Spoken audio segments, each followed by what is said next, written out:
Hello and welcome to On the Road in Hampton Roads. My name is Andy Bond, and Steve Goad and I are touring our area, interviewing the people who are bringing the American entrepreneurial spirit to life. Today we're with Josh Roberto, the co-founder and co-owner of Savage.io. Nice shirt. Thank you, Andy. Thank you very much for your time, Josh. Could you tell us first, what is Savage.io, please? Savage.io is a company founded by myself and my brother. We're a data storage company. We manufacture everything internally. We're a US-based company, and we focus on quality in hardware, quality in data center, enterprise equipment. You're a manufacturer. We are a manufacturer. We manufacture everything internally. We design everything internally. That's pretty unique to us.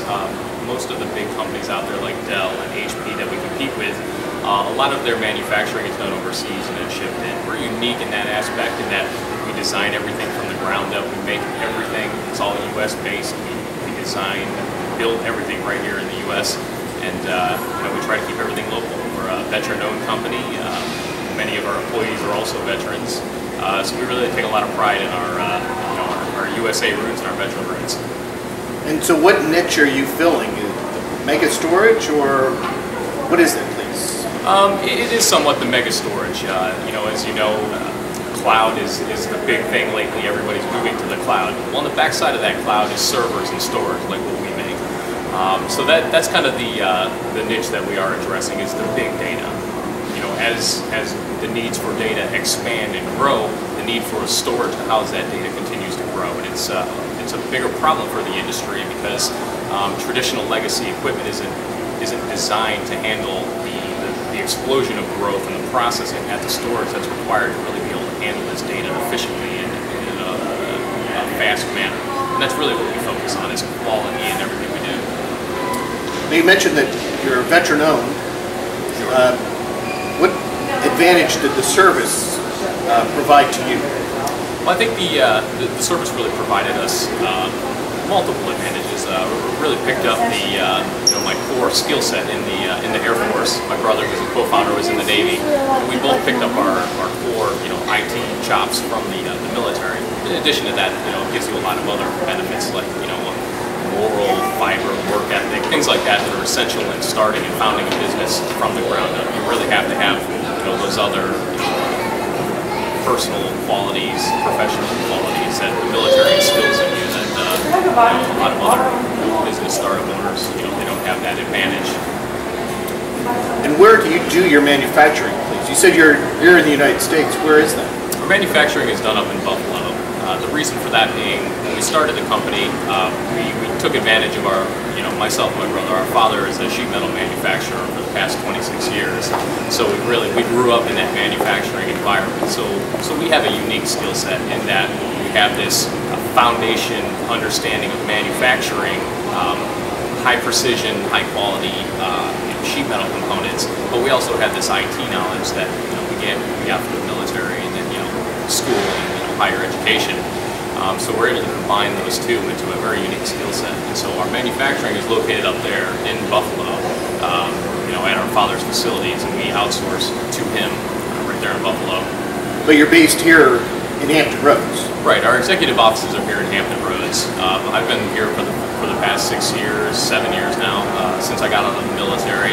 I love the area, so I really wanted to make sure that we had a presence here. The area itself has a lot of advantages with the large military presence, high quality talent pool in this area. So it's a great place to have a business and to grow a business. So our executive offices were founded here, and we intend to grow it considerably over the next few years as we move and shift operations and more things from up north down to here. Could you tell us some of the challenges that you've faced and how you've overcome them? Sure. There's quite a few challenges in starting a business. One of the first ones is money. It takes a lot of money to be able to do what we've done. So how'd you get it? We initially, some of the ways we didn't get it was friends and family. It's not very easy to go to friends and family when you need large amounts of money. Smaller grants and things like that, it's not difficult. But you can't go to a friend and family when you need $1 million, when you need several $1 million. So we went and we tried the investor route, tried to do angel funding, and that's what ended up working out for us. Put a business plan together, did all of the research. Probably spent 6 months on our business plan, industry analysis, and putting all the financial forecasts together that we needed to do. And then to date, our first round, we collected over $1 million in our first round, and that was spread out over 46 different investors. Could you give us an idea of how you approached them? How did you know where to go first? I really, to be honest, I really didn't know where to go first. I did a lot of research. It took me a long time to figure out where to go. I did a lot of LinkedIn searches, going to different groups that focus on angel investing and venture capital funding. I did my graduate work up at Syracuse University, so I went through venture capital there, so I got a lot of knowledge that I needed on how to do the process from there, how to value a company, do evaluations and forecasting, and the different things you need to know when approaching an investor. A lot of it was just legwork and figuring it out. There's a lot of places you can go that offer advice, but really at the end of the day, it's getting out in front of people and talking to people and selling. Everything is sales. From my perspective, I've seen everything, no matter what I do in sales, selling somebody something. There's lots of formulas that tell you that they teach you at graduate school. This is how you value your company. This is your valuation. But a funny story is I actually did that. I used our college formula that taught me in grad school to value my company on day one.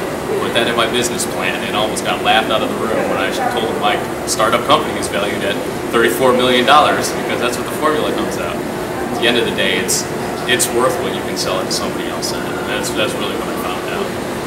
What does the term angel investor mean?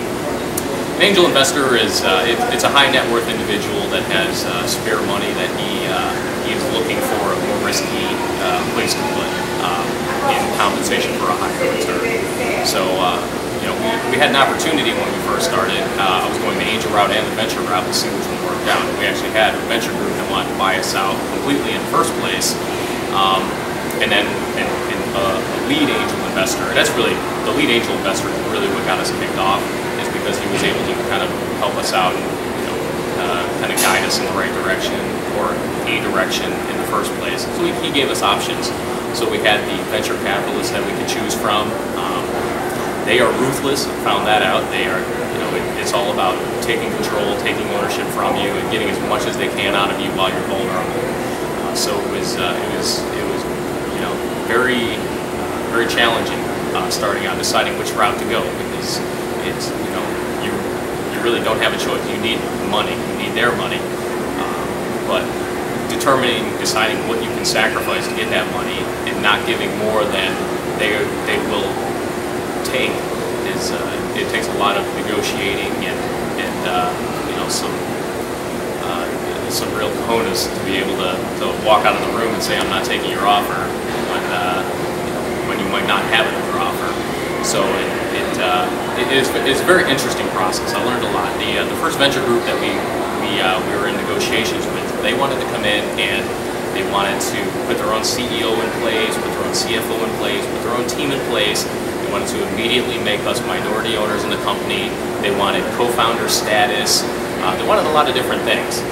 So immediately, myself, my brother, we would almost immediately be delegated to engineering monkeys in our own company from day one. We really didn't want that. We really wanted to be able to take this company to market with our vision, our strategy, and execute on our strategy that we put together.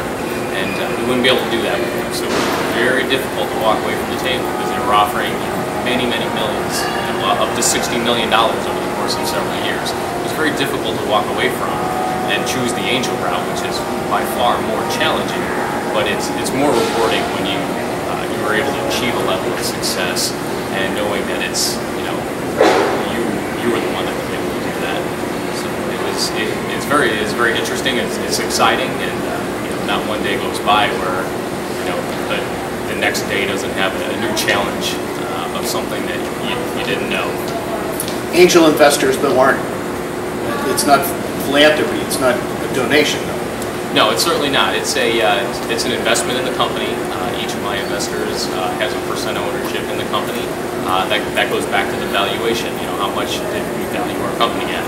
When we initially started out, we got a valuation of $5 million on our company. So based on that, an investor gives a certain amount and he gets a return based on that $5 million valuation.